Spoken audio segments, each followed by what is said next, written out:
ओम समर्थ सद्गुरु साईनाथ महाराज की जय। ओम साई राम। श्री साईनाथाय नमः। శ్రీ సాయి సచ్చరిత్రము 11వ అధ్యాయం। సగుణ బ్రహ్మ స్వరూపమే సాయిబాబా। డాక్టర్ పండితుని పూజ। హజీ సిద్దిక్ పాల్కే। పంచభూతములు బాబా స్వాధీనములు। సగుణ బ్రహ్మ స్వరూపమే సాయిబాబా। భగవంతుడు లేదా బ్రహ్మము రెండు విధములుగా అవతరింపవచ్చును। ఒకటి నిర్గుణ స్వరూపము, రెండు సగుణ స్వరూపము। నిర్గుణ స్వరూపమునకు ఆకారం లేదు, సగుణ స్వరూపమునకు ఆకారం కలదు। రెండును పరబ్రహ్మము యొక్క స్వరూపములే। మొదటి దానిని కొందరు ధ్యానింతురు, రెండవ దానిని కొందరు పూజింతురు। భగవద్గీత 12వ అధ్యాయంలో సగుణ స్వరూపమును పూజించుటయే సులభమని కలదు, కావున దానినే అనుసరించవచ్చునని చెప్పిరి। మనుషుడు ఆకారం కలిగి ఉన్నాడు, కావున సహజముగా భగవంతుని కూడా ఆకారంతో సగుణ స్వరూపునిగా భావించి పూజించుట సులభము। కొంతకాలము వరకు సగుణ స్వరూపమగు బ్రహ్మమును పూజించినా గాని తన భక్తి ప్రేమలు వృద్ధి చెందవు। క్రమముగా ఆ భక్తి నిర్గుణ స్వరూపమగు పరబ్రహ్మోపాసనకు దారితీయును। విగ్రహము, యజ్ఞవేదిక, అగ్ని, వెలుతురు, సూర్యుడు, నీరు, బ్రహ్మము ఈ ఏడును పూజనీయములు। కానీ సద్గురువు వీనన్నింటికంటే నుత్కృష్టుడు। అట్టి సద్గురుడైన సాయినాథుని మననము ధ్యానించదముగాక। వారు రూపుదాల్చిన వైరాగ్యము నిజభక్తులకు విశ్రాంతిధామము। వారి వాక్కులయందు మనకు గలు భక్తియే యాసనము। మన కోరికలనియు విసర్జించుటయే పూజా సంకల్పము చేసి వారిని ఉపాసింతుముగాక। కొందరు సాయిబాబా యొక్క భగవద్భక్తుడనెదురు, మరికొందరు మహాభాగవతుడందురు, కానీ మాకు మాత్రం బాబా సాక్షాత్తు భగవంతుని అవతారమే। వారు క్షమాశీలురు, క్రోధరహితులు, మృదు ప్రవర్తనలు, శాంతిమూర్తులు, నిత్యలులు, నిత్య సంతుష్టులు। శ్రీ సాయిబాబా ఆకారంతో కనిపించినప్పటికీ వాస్తవమునకు వారు నిరాకార స్వరూపులు, నిర్వికారులు, నిస్సంగులు, నిత్యముక్తులు। గంగానది సాగర సంగమం చేయబోటకు ముందు దారిలో తాపార్తుల చల్లదనాన్నిస్తూ, చెట్లు చేమలకు జీవాన్నిస్తూ, ఎందరో దాహార్తుల దాహాన్ని తీరుస్తూ సాగిపోతున్నట్లే సాయిబాబా వంటి మహాత్ములు తమ జీవన గమనంలో జనులకు సుఖ శాంతులను ప్రసాదించుచు జగత్తును పావనము చేస్తున్నారు। భగవద్గీతయందు శ్రీకృష్ణుడు మహాత్ముడు తమ ఆత్మయనియు, తన సజీవ ప్రతిమయనియు, తానే వారనియు, వారే తాననియు నుడివి ఉన్నాడు। వర్ణింపనలవి కాని ఈ సచిదానంద స్వరూపమే షిర్డీలో సాయిబాబా రూపమని అవతరించెను। శృతులు బ్రహ్మమును ఆనంద స్వరూపముగా వర్ణించుచున్నవి। తైత్తరీయ ఉపనిషత్తు ఈ సంగతి పుస్తకములయందు చదువుచున్నాము, కానీ భక్తులు ఈ ఆనంద స్వరూపమును షిర్డీలో అనుభవించిరి। సర్వమునకు ఆధారభూతమగు బాబా ఉపాధిరహితుడు। వారు తమ యాసనము కొరకు ఒక గోనె సంచి ఉపయోగించడివారు। భక్తులు దానిపై చిన్న పరుపు వేసి ఆనుకొనుటకు చిన్న బాలీసును సమకూర్చిరి। బాబా తన భక్తుల కోరికను మన్నించి వారి వారి భావముననుసరించి తనను పూజించుటకు ఎట్టి అభ్యంతరము చెప్పకుండెను। కొందరు చామరులతోనూ, కొందరు విసనకర్రలతోనూ విసురుచుండిరి, కొందరు సంగీత వాయిద్యములను మోగించుచుండిరి, కొందరు వారికి ఆర్ఘ్యపాద్యములను సమర్పించుచుండిరి, కొందరు వారికి చందనము అత్తరు పోయిచుండిరి, కొందరు తాంబూలములు సమర్పించుచుండిరి, కొందరు నైవేద్యము సమర్పించుచుండిరి। షిరిడీలో నివసించుచున్నట్లు కనిపించినప్పటికీ వారు సర్వాంతర్యామి, ఎక్కడ చూచినో వారే ఉండువారు। భక్తులు బాబా యొక్క సర్వాంతర్యామి తత్వమును ప్రతిరోజు అనుభవించుచుండేవారు। సర్వాంతర్యామియగు ఈ సద్గురుమూర్తికి మా వినయపూర్వక సాష్టాంగ నమస్కారములు। డాక్టర్ పండితుని పూజ। తాత్యాసాహెబ్ నోల్కర్ మిత్రుడైన డాక్టర్ పండిత్ ఒకసారి బాబా దర్శనమునకై షిరిడీ వచ్చెను. బాబాకు నమస్కరించిన పిమ్మట మసీదులో కొంతసేపు కూర్చుండెను. అతనిని దాదా భట్ కేల్కర్ వద్దకు పొమ్మని బాబా చెప్పెను. డాక్టర్ పండిత్ అటులనే దాదాభట్ వద్దకు పోయెను. దాదాభట్ అతనిని సగౌరవముగా ఆహ్వానించెను. బాబాను పూజించుటకై పూజా సామాగ్రి పళ్ళెంతో దాదాభట్ మసీదుకు వచ్చెను. డాక్టర్ పండిత్ కూడా అతన్ని అనుసరించెను. దాదాభట్ బాబాను పూజించెను. అంతకు మునుపెవరు బాబా నుదుటిపై చందనము పూయుటకు సాహసించలేదు. ఒక్క మహల్సాపత్రి మాత్రమే బాబా కంఠమునకు చందనము పూయిచుండెను. కానీ ఈ అమాయక భక్తుడగు డాక్టర్ పండిత్ దాదాభట్ యొక్క పూజాపళ్ళెము నుండి చందనమును తీసుకుని బాబా నుదుటిపై త్రిపుండ్రాకారమున వ్రాసెను. అందరికీ ఆశ్చర్యము కలుగునట్లుగా బాబా ఒక్క మాట అయినను అనక ఊరకుండెను. ఆనాడు సాయంకాలం దాదాభట్ బాబాను ఇట్లడిగెను, బాబా, మేమెవరమైనా మీ నుదుటిపై చందనము పూయదమన్నను నిరాకరింతురే. డాక్టర్ పండిత్తు రాయగా ఈనాడేలా ఊరుకుంటిరి.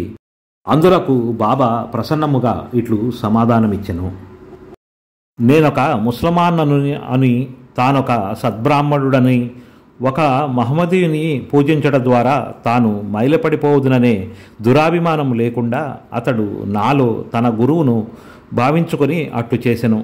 అతని నిష్కల్మష భక్తి నన్ను కట్టిపడివేసినది. అతనిని నేనెట్లు అడ్డు చెప్పగలను? దాదాభట్టు ఆ తర్వాత డాక్టర్ని ప్రశ్నించగా అతడు బాబాను తన గురువుగా భావించి తన గురువును కొలిచినట్లుగానే బాబా నుదుటిపై త్రిపుండ్రను రాసితనని అనెను. భక్తులు వారి వారి భావానుసారము తనను ఆరాధించుటకు బాబా సమ్మతించెను. ఒక్కొక్కసారి వారు మిక్కిలి వింతగా ప్రవర్తించుచుండెడివారు. ఒక్కొక్కప్పుడు పూజాద్రవ్యముల పళ్ళెములను విసిరివేయచు ఉగ్రావతారమును దాల్చిచెడివారు. అట్టి సమయంలో బాబాను సమీపించుట కూడా ఎవ్వరికీ ధైర్యం చాలెడిది కాదు. ఒక్కొక్కప్పుడు భక్తులను తిట్టుచుండెను. ఒక్కొక్కప్పుడు మైనము కంటే మెత్తగా కనిపించెడివారు. అప్పుడు వారు శాంతి క్షమలను ప్రతిరూపముగా వలె కనిపించుచుండెడివారు. బయటకి కోపంతో నూగిపోవచ్చు కళ్ళెర్ర చేసినప్పటికీ వారి హృదయం మాత్రము మాతృ హృదయము వలె అనురాగమయమైనది. వెంటనే వారు తమ భక్తులను ప్రేమతో దగ్గరకు తీసి, నేనెప్పుడు ఎవరిపైనైనా కోపించి ఎరగదను. తల్లి తన బిడ్డలను నెక్కడైనా తరిమివేయినా, సముద్రము తనను చేరు నదుల నెప్పుడైనా తిరగగొట్టునా, నేను మిమ్మల్ని నిందులకు నిరాదరించెదను. నేనెప్పుడు మీ యోగక్షేమములనే ఆపేక్షించెదను. నేను మీ సేవకుడను. నేనెప్పుడు మీ వెంటే ఉండి పిలిచినా పలుకుతాను. నేనెప్పుడు కోరేది మీ ప్రేమను మాత్రమే అనేవారు. హజీ సిద్దిక్ పాల్కే. బాబా ఎప్పుడు ఏ భక్తుని ఎట్లు ఆశీర్వదించునో ఎవరికీ తెలియదు. అది కేవలము వారి ఇచ్చపై ఆధారపడి ఉండెను. హజీ సిద్దిక్ పాల్కే కథ ఇందుకు ఉదాహరణము. హజీ సిద్దిక్ పాల్కే అను మహమ్మదీయుడు కళ్యాణ్ నివాసి మక్కా మదీనా యాత్రలు చేసిన పిమ్మట షిరిడీకి చేరెను. అతడు చావడి ఉత్తర భాగమున బస చేసెను. 9 నెలలు షిరిడీలోనున్నాను. బాబా వాణ్ణి మసీదులో పాదము పెట్టనివ్వలేదు. అతడు మసీదు ముందున్న ఖాళీ జాగాలో కూర్చొనిచుండెను. పాల్కే మిక్కిలి నిరాశ నిస్పృహలకు లోనయ్యెను. ఏమి చేయుటకు అతనికి తోచకుండెను. నిరాశ చెందవద్దని నందీశ్వరుని ద్వారా వెళ్ళి శివుని ప్రసన్నమైనట్లు మాధవరావు దేశపాండే శ్యామ ద్వారా బాబా వద్దకెళ్ళినా అతని మనోరథము సిద్ధించుననియు కొందరి భక్తులు సలహా ఇచ్చిరి. అటులనేని తన తరపున బాబాతో మాట్లాడమని శ్యామను పాల్కే వేడుకొనెను. శ్యామ అందులకు సమ్మతించి ఒకనాడు సమయం కనిపెట్టి బాబాతో నిట్లనియే, బాబా, ఆ ముదుసలి హజీని మసీదులో కాలు పెట్టనీయ వేళ ఎంతమంది వచ్చి నిన్ను దర్శించిపోవచున్నారు. ఆ హజీని మాత్రం ఎందుకు ఆశీర్వదించవు? దానికి బాబా ఇట్లు జవాబిచ్చెను, శ్యామ, ఇటువంటి విషయాలలో నీవింకా పసివాడవు. నీకివన్నీ అర్థము కావు. అల్లా ఒప్పుకొననిచో నేనేమి చేయగలను? అల్లామియా కటాక్షము లేనిచో ఈ మసీదులో పాదము పెట్టగల వారెవ్వరు? సరే, నీవు వాని వద్దకు పోయి వానిని భారవి బావి వద్ద నున్న ఇరుకు కాలిబాటకు రాగలడేమో అడుగుము. శ్యామ పోయి హజీని ఆ విషయం అడిగి తిరిగి బాబా వద్దకొచ్చి హజీ అందులకు సమ్మతించినని చెప్పెను. 40,000 రూపాయలు 4 వాయిదాలలో ఇవ్వగలడేమో కనుగొని తిరిగి బాబా అడిగెను. శ్యామ వెంటనే పోయి హజీ తాను 4 లక్షలు కూడా ఇచ్చుటకు సిద్ధంగానున్నాడని జవాబు తెచ్చెను. సరే, మరలా పోయి వానినిట్లు అడుగుము. మసీదులో ఈనాడు మేకను కోసెదము. వానికి దాని మాంసము కావలెనో వృషణములు కావలెనో కనుగొనుము. బాబా వారి కొళంబ మసీదులో బాబా భిక్షాటన చేసి తెచ్చిన పదార్థములుంచడి మట్టి పాత్రలో నున్న చిన్న ముక్కతోనైనా సంతుష్టత చెందదనని శ్యామ ద్వారా హజీ బదులు చెప్పెను.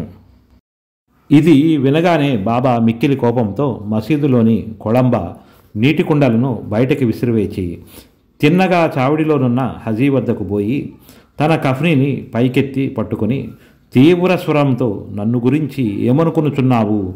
నీవేదో గొప్పవాడివని, పెద్ద హజీవని గొప్పలు పోవచ్చు, ఏమిటేమిటో వదరుచున్నావేమి? నా దగ్గర నీ ఆటలు, ఖురాను చదివి నీవు తెలుసుకున్నది ఇదేనా? మక్కా మదీనా యాత్రలు చేసి తిననే గర్వంతో నేనెవరో తెలుసుకునలేకున్నావు అనుచు ఏమియో ఇంకను అతన్ని తిట్టి మసీదుకు మరలి వెళ్ళెను. బాబా ఆగ్రహావేశములను చూచి హజీ గాబరాపడెను. ఆ పిమ్మట బాబా కొన్ని గంపల మామిడి పండ్లను కొని వాటిని హజీకి పంపెను. తిరిగి హజీ వద్దకు వచ్చి తన జేబులో నుంచి 55 రూపాయలు తీసి లెక్క పెట్టి హజీ చేతిలో పెట్టెను. అప్పటి నుంచి హజీని బాబా ప్రేమాభిమానాలతో చూచుచూ భోజనమునకు పిలుచుచుండెను. హజీ ఆనాటి నుండి తనకిష్టము వచ్చినప్పుడెల్లా మసీదులోనికి వచ్చిపోవుచుండెను. బాబా ఒక్కొక్కప్పుడు వానికి డబ్బునిచ్చుచుండేవారు. బాబా దర్బారులో అతను కూడా ఒకడయ్యెను. పంచభూతములు బాబా స్వాధీనము. బాబాకు పంచభూతములు స్వాధీనములు అని తెలుపు 2 సంఘటనలను వర్ణించి నా పిమ్మట ఈ అధ్యాయమును ముగించెదము.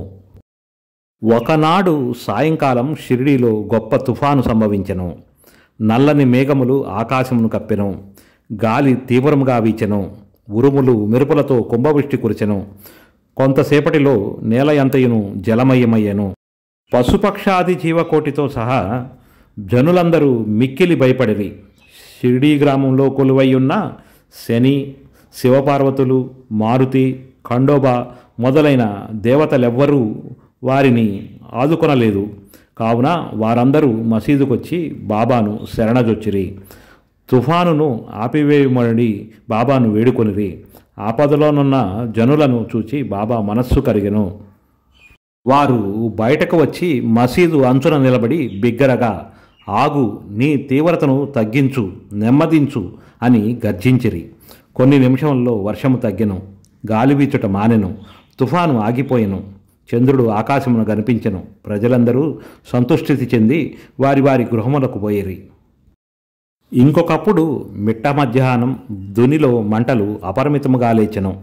మంటలు మసీదు కప్పునకు దూలమునకు తాకునట్లుగా ఎగుయుచుండెను. మసీదులో కూర్చున్న వారికేమీ చేయుటకు తోచలేదు. దునిలోని కట్టెలు తగ్గింపుడని గాని నీళ్లు పోసి మంటలు ఆర్పుడని గాని బాబాకు సలహానిచ్చుటకు వారు భయపడుచుండిరి.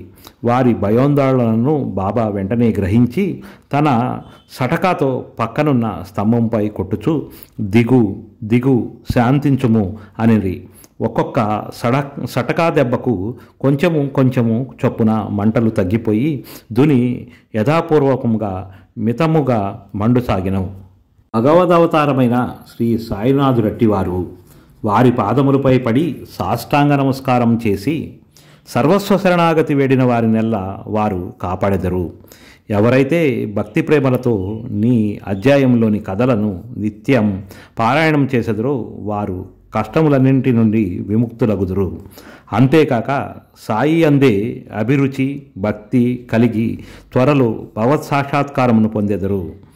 వారి కోరికలన్నీ నెరవేరి తుదకు కోరికలు లేని వారై విముక్తి పొందెదరు. 11వ అధ్యాయం సంపూర్ణం. సద్గురు శ్రీ సాయినాథార్పణమస్తు.